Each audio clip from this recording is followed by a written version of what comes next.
I saw a proposal that said that senators and representatives should receive pay equal to the median income of the people they represent. Now, I kind of reject any of these policies which seek to seriously reduce the pay of senators and representatives. And this one in particular is problematic. I'm going to try to quickly explain why in 2.5 minutes. So first, I'm going to disregard the idea that maybe their paycheck actually isn't their main source of income when they're in office. I'm just going to disregard that. I'm not going to use that. That would probably help my case, but I'm not going to use it. So let's go to the other reasons. Okay, first of all, if you reduce their salary too much, what you're going to do is you're going to make it impossible for people who aren't rich to be able to run for office. So you're going to have a majority of people who are rich. There's enough barriers now. If you say, well, in 2 years you're going to get barely poverty wages because that's what your district's median income happens to be, that's going to be less people that are going to be able to represent.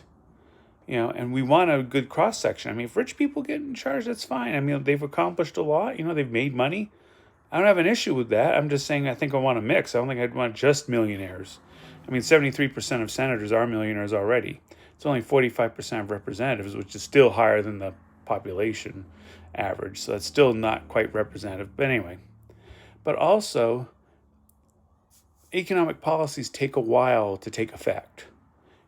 It's not like magic dust that you can just sprinkle overnight and everybody's median income just shoots up in like 3 months. That's not the way it's going to work. Also, if you're a member of the minority party, you might be advocating for economic policies that could help your district and maybe other districts, but they're never going to get passed because you're part of the minority party. And also, even though senators and representatives are in charge of representing for the best interests of the state, they also should be looking out for the best interests of the country, too. It shouldn't be just, this benefits my state, and who cares what happens to the other 49 states? Or this benefits my district, who cares about the other 400 districts out there? Who cares? Who cares? That's not the way it's supposed to work.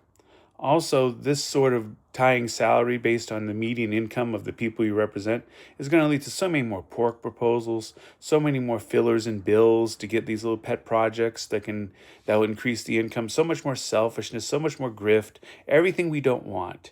Yes, I get we're frustrated with Congress. We're frustrated with their lack of efficiency in action. We're frustrated with the way things are going. Reducing their salary is not the way to help. Voting better, holding them accountable, and expecting them to do their jobs or they're voted out. That's how we get better results, and that's how we improve things for everybody.